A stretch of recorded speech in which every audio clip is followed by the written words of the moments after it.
Friends, ఇప్పుడే అందిన వార్త. సీఎం రేవంత్ రెడ్డికి ప్రమాదం, తీవ్ర టెన్షన్ లో నాయకులు అంటూ వార్తలు అయితే వినిపిస్తున్నాయి. దీనికి సంబంధించి వివరాలు చెప్పడానికి వీడియో చేయడం జరుగుతుంది. చాలా మంది వీడియోస్తున్నారు కానీ సబ్స్క్రైబ్ చేసుకుని మర్చిపోతున్నారండి.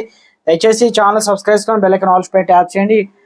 ఇటువంటి ఇంపార్టెంట్ ఇన్ఫర్మేషన్ మిస్ అవ్వకుండా మీ ఫోన్ నోటిఫికేషన్ రూపంలో వస్తుంది. చాలా మంది మీరు చూస్తున్నారు కానీ లైక్ చేయడం లేదని దయచేసి లైక్ చేయండి. ఇన్ఫర్మేషన్ అందరి వారు రీచ్ చేసిన వారు అవుతాం. మనం తెలంగాణలో 14 పార్లమెంట్ స్థానాల్లో 3 రంగుల జెండా ఎగరవేయాలని జిల్లాల పర్యటన చేపట్టారు సీఎం రేవంత్ రెడ్డి.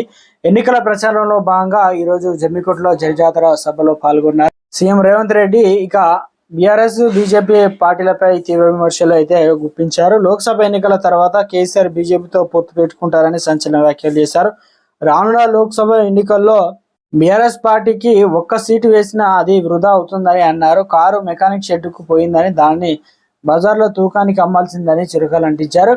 గత లోక్సభ ఎన్నికల్లో బీజేపీ ఇచ్చినటువంటి హామీల గురించి అడిగితే తనపై అక్రమ కేసులు పెట్టాలని చూస్తున్నారని మండిపడ్డారు. ఎస్సీ ఎస్టీ ఓబీసీ రిజర్వేషన్ రద్దుకు బీజేపీ కుట్ర చేస్తుందని ఆరోపించారు. అందుకు కొరకే పార్లమెంట్ ఎన్నికల్లో బీజేపీ 400 సీట్లు కావాలని అంటుందని అన్నారు.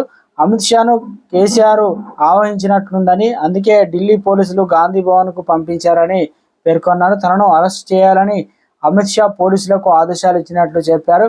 గుజరాత్ పెత్తనమా, తెలంగాణ పౌరుషమా తెలుసుకుందామని బీజేపీ నేతలకు సవాల్ విసిరారు. ఢిల్లీ పోలీసులని కాదు, సరిహద్దుల్లో సైనికులు కూడా తెచ్చుకున్నా నేను భయపడనని అన్నారు. గుజరాత్ పెత్తనానికి తెలంగాణ పౌరుషానికి మధ్య ఎన్నికలు జరుగుతున్నాయని పేర్కొన్నారు. బీజేపీ బీఆర్ఎస్ ఒక్కటే అని అన్నారు.